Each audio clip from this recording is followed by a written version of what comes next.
Olá, crianças, tudo bem com vocês? Joia! Nossa aula de língua portuguesa de hoje, nós vamos estudar denotação e conotação, o que isso significa em nossa língua portuguesa. Apesar que vocês já devem vocês devem se lembrar que nós já vimos sobre o quê? Sentido figurado e sentido literal da palavra, da frase, não é mesmo? Bom, denotação e conotação é isso daí. Mas antes, vamos corrigir as atividades da aula anterior que a professora deixou para vocês da página 92, exercícios 1, 2, 3 e 4, lá sobre o estudo do poema visual, sobre o poema Chá. Vamos lá. Quem são os autores do poema, então? Olha aqui. Sérgio Caparelli e Ana Cláudia Gruzinski. Sobre o poema que você leu, é correto afirmar o quê?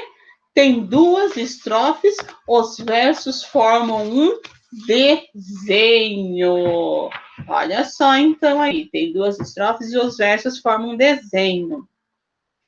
3. No módulo 26, estudamos a linguagem verbal e não verbal. Que tipos de linguagens os autores utilizaram nesse poema?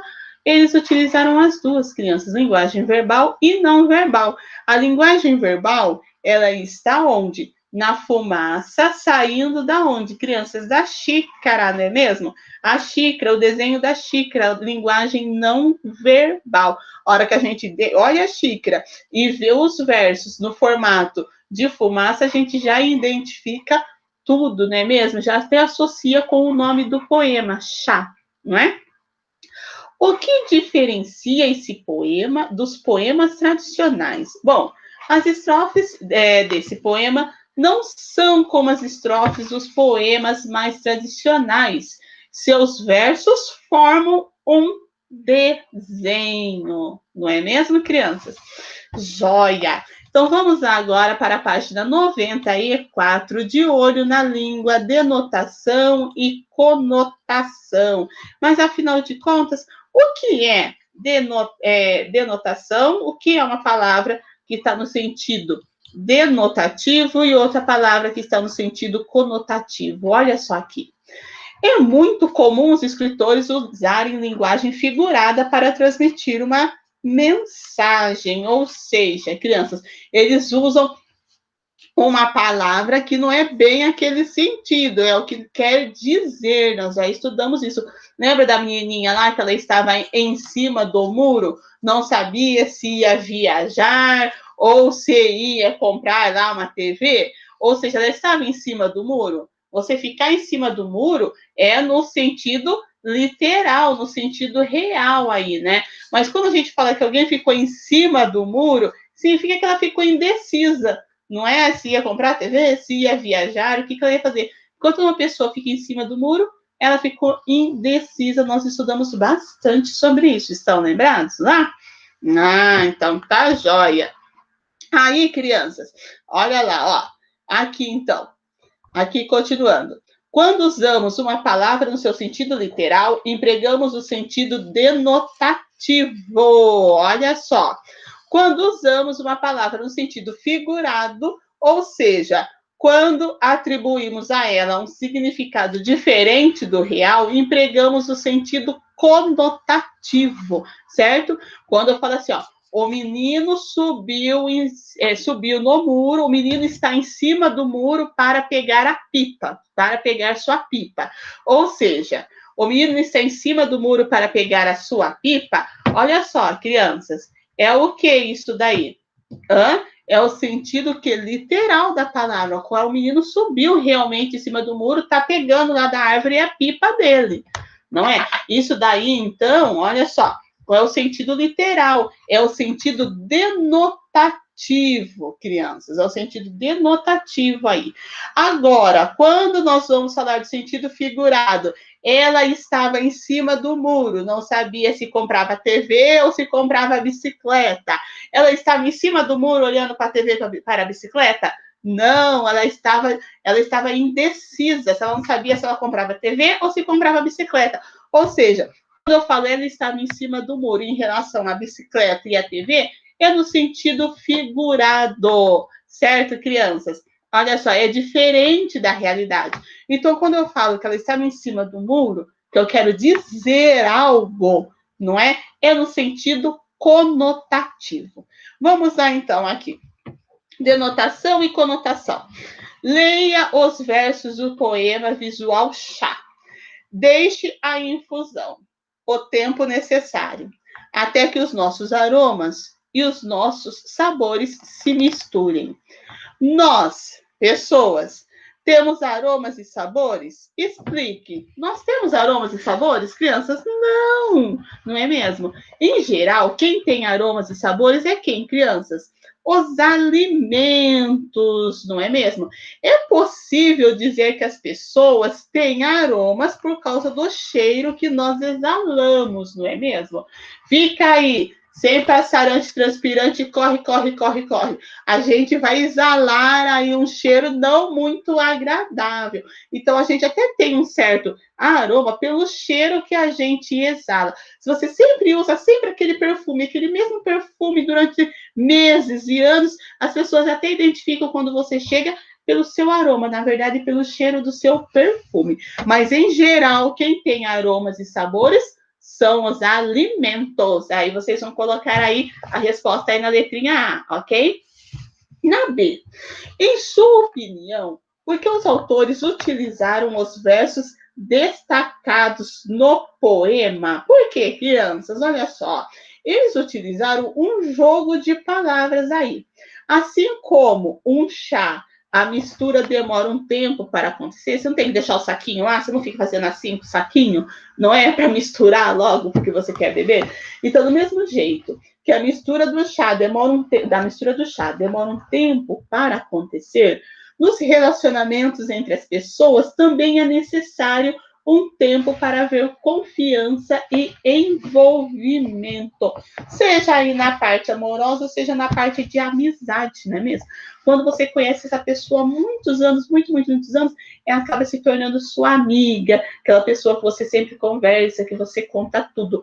Mas isso não acontece da noite para o dia, não é? Isso vai acontecendo aos poucos, esse envolvimento de amizade aí, certo? E aí, diante disso que a professora falou, vocês vão construir a resposta aí da letrinha B. Lembrando também que na próxima aula a professora vai corrigir todas essas atividades de treino que a professora está deixando para vocês, ok? Exercício 2. Leia as frases abaixo. Vou dar um gelo nele. Na primeira. Na segunda. Vou dar um gelo para ele colocar no suco. Em qual das frases a palavra gelo foi utilizada no sentido conotativo, no sentido figurado? E aí, criança, em qual das frases? Na primeira, ou na frase 1 ou na frase 2? Vocês vão colocar aqui, no sentido figurado, aquilo que a gente está querendo dizer algo. De acordo com a sua resposta ao item anterior, qual é o significado da palavra gelo no contexto em que ela foi empregada? Se vocês escolherem a frase 1, qual é o significado da palavra gelo? Aqui na frase 1. Se vocês escolherem a frase 2, qual é o significado da palavra gelo? Gelo. Vocês vão colocar aqui, ok? Vamos lá para a página 95, o poema A Morte Bate à Porta, de Sérgio Caparelli. Olha só, crianças, a morte bate à porta. A morte chegou à cidade, e na cidade tinha uma rua, e na rua tinha uma casa, e na casa tinha um quarto, e no quarto tinha um armário, e no armário tinha uma gaveta, e na gaveta tinha uma caixa, e na caixa tinha uma bolsa, e na bolsa tinha um retrato, e no retrato você, que iluminava o retrato, que iluminava a bolsa, que iluminava a caixa, que iluminava a gaveta, que iluminava o armário, que iluminava o quarto, que iluminava a casa, que iluminava a rua. E com tamanha claridade, a morte fugiu da cidade. Olha que bonito, não é mesmo, crianças? Então, aqui, continuando com as nossas atividades. Qual é o título do poema? Vocês já sabem identificar aí o título. Qual que é o título aí do poema? Vocês vão colocar lá, na B. No título do poema, a palavra morte foi empregada no sentido denotativo ou foi empregada no sentido conotativo? Justifique. Crianças, a palavra morte, ela foi empregada no sentido figurado, ou seja, no sentido conotativo. Tem como a morte, chega aí, a gente vê no desenho, tem também lá no gibi, né, a Dona Morte, ela bater na porta, oi, vim te buscar. Isso, crianças, são histórias em quadrinhos, são em filmes de ficção.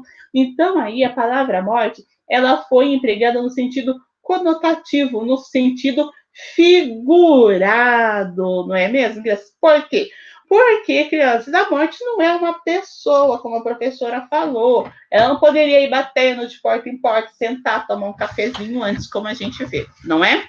Nos desenhos aí, nos filmes aí. 4. Leia lá na página 96. Leia as frases a seguir e observe as expressões destacadas. Elas foram utilizadas no sentido conotativo. Depois, procure no caça-palavras o significado de cada palavra e escreva nas lacunas abaixo. Olha só. Esse menino vive com a cabeça na lua. Quando a gente fala que alguém vive com a cabeça na lua, o que ele vive? Distraindo, não é? Vocês vão colocar aqui, distraído. Ela chegou aqui com o coração na mão. Ela chegou como, crianças? Desesperada. Vocês vão colocar aqui, desesperada. A menina é uma gata. A menina é o quê? Bonita, não é? Precisa ganhar o pão de cada dia trabalhando muito. Precisa ganhar o quê? O sustento. Então, ficou distraído, desesperada, bonita e sustento. Após vocês colocarem as respostas aqui, vocês vão procurar aqui essas 4 respostas aqui no caça-palavras, certo? Na página 97, crianças, olha só. 5.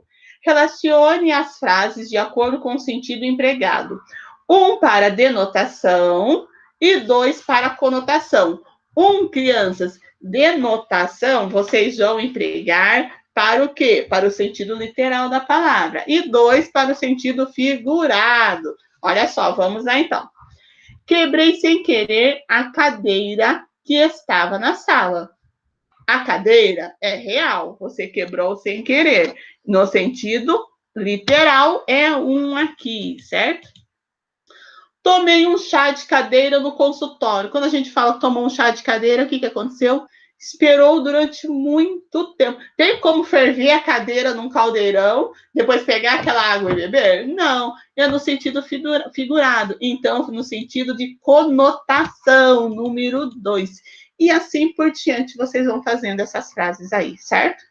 No exercício 6, utilize as palavras do quadro abaixo para formar umas frases com sentido denotativo e conotativo. Olha só, chave, pé, coração, cabeça, bateria, bota. Por exemplo, ele bateu com as botas. O que significa, crianças? Ele bateu com as botas. É no sentido denotativo ou é no sentido de conotativo? É no sentido conotativo, no sentido figurado. Significa que ele morreu. A gente fala que ele bateu com as botas, não é? Eu, de vez em quando, eu falo muito, crianças, minha bateria está acabando. Minha bateria está acabando? Eu tenho bateria, nós seres humanos? Não. O que significa que a minha bateria está acabando? Significa que eu estou ficando cansada. Outra frase também no sentido aí conotativo, não é mesmo? Agora, quando eu falo a bateria do carro acabou. E aí? É no sentido de denotativo. Realmente, o carro usa bateria. E quando acaba, precisa comprar, precisa trocar. O carro nem liga, não é mesmo? Olha só então. Então, vocês estão percebendo? Aí fala assim, eu comprei uma bota na promoção. Bom, uma bota na promoção no sentido literal, no sentido real, não é? Então, aqui, essas 2 frases, a bateria do carro acabou, comprei uma bota na promoção, é no sentido de denotação, não é mesmo, crianças? É no sentido de denotação, é no sentido real, literal, que existe mesmo. Agora, ele bateu com as botas e a minha bateria está acabando, é no sentido conotativo figurado. Então, aqui a professora deu aí 2 exemplos para vocês, vocês vão formar frases aí com essas palavras aqui no exercício 6. Criançada linda, nossa aula vai ficando por aqui. Na próxima aula, a professora vai corrigir todas essas atividades aí e nós vamos lá de olho na ortografia com uma revisão sobre ouve com H e ouve sem H. Força na peruca, na próxima aula tem correção. Até mais.